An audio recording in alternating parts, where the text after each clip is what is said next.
our ankles. And you could do this by like kind of being lazy with your foot and hoping he fishes for it. Okay, he might not fish for it. If that happens, go back. Then we can put our own foot inside, and then he'll have this like green light that says, hey, I should trap this. When I feel this going on, remember, we want to start back stepping and sitting right on top of his two knees together. Now, the way I described it yesterday, you know, there was women in class, so I couldn't be as brute as I am with you guys. Is you want to put your butthole right on their knee, okay? That's the spot that wedges their two knees. So as I sit right on his knees like so, I'm also going to cover the hips here. So now when Jordan tries to hip escape and do all that stuff, it's going to be tough. Now, as I sit on his legs, you have two options with this leg. You can either windshield wipe and staple, or you can try to find the bottom ankle here. Sometimes I find it, sometimes I don't, but I at least try to grab the ankle or step on it. So when he tries to hip escape now, it's very challenging to do so. Now, when I pair it with a grip on the belt and a grip on the collar here, try to move, it's a challenging thing to do here. Now, what this is going to allow me to do is start to get underhooks on my partner, and now I'm going to go back into mount. So from here, let's turn. From here, as I backstep, I find that ankle, my hand that's on the collar is going to start going inside his armpit. So from here, I'm going to release the collar. I'm going to put my hand just right on his armpit. Now the way I do this is I just flat hand right on the ribs. And it doesn't seem like much because it's not much yet. But what I'm going to do from here is now I'm going to start lifting my hips and getting his shoulder down to the floor. As I do this, it makes space for my arm to start swimming inside. Now, as my arm swims inside from this position, I can now start putting my head to the floor. Now, when Jordan tries to trap my leg some more, it's a tough thing to do when I have this arm controlled. Now turn. Now from here, my free arm is going to start swimming on the secondary arm, and I'm going to get right underneath it here. Now, before I look to pass, I want to try to connect my hands. Okay, if I can connect my hands, I feel like I'm really strong from here. So I'll start to walk, and I'll look to create my hands in this little S-grip position here. Once I have this S-grip position, I'm going to look to start tripoding, bringing my second leg back to the inside, and splitting his legs wide open. Now from here, it's an easy thing to go to mount and start transitioning over to that S-mount position. Now, to that high mount position.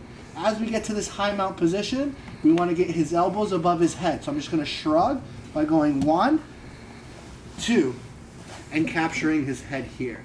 Now, once we get here, we're just going to chill. As you know, this is a miserable position to be with both your hands here.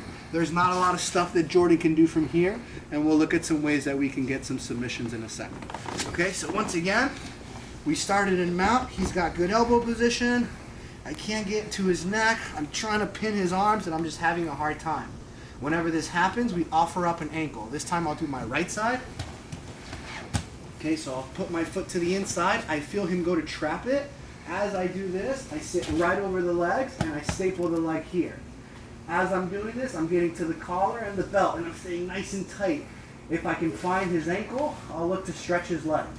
If not, I'm here nice and tight. Now when Jordan goes to move, it's really challenging. I'm nice and stable. As he's moving though, I'm looking to start swimming that hand right to his ribs. Go ahead and move. Okay, so he finds it really hard, and now I'm able to punch that hand to the inside. Once my hand is nice and high above his shoulder, I start to get my head to the floor. And now from here, I can start swinging that second hand, walk, till I can connect my hands.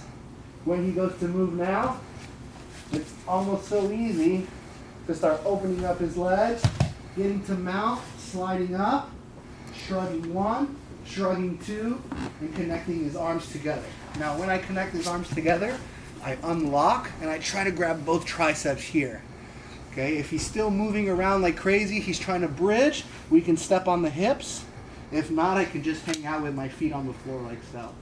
Okay, if you didn't see, look at my heels. I can put him inside, try to bridge. It's challenging to do so. If he's not going crazy, I just keep my knees here. And in a second, we'll look at putting him in S-mount in a little bit. Any questions? All right, yes? Can we trap like the other one, like a The first underhook or the second one? Okay, so you're saying. So you're saying, whenever I'm here, that this hand is super tight. Yes. Okay, yeah. If that happens and that hand's super tight, I can always switch my head and just go to a regular crossface. But now when I mount, the issue is that arm's not there. There is stuff you can do, right? We'll just have to start walking, getting his arm here, and now we start swimming here. Okay, it's not the end of the world, but if we can get both arms, that's ideal. Okay. Another thing you could do is, let's say, hold your leg. Let's say I get this first arm, and he's really tight. I won't pin him yet. Instead, I'll put my head here. Then I can swim from here. Then I can go and do the same thing. What you can just get the underhook. The first underhook's the most important because this is the leg that's trapped.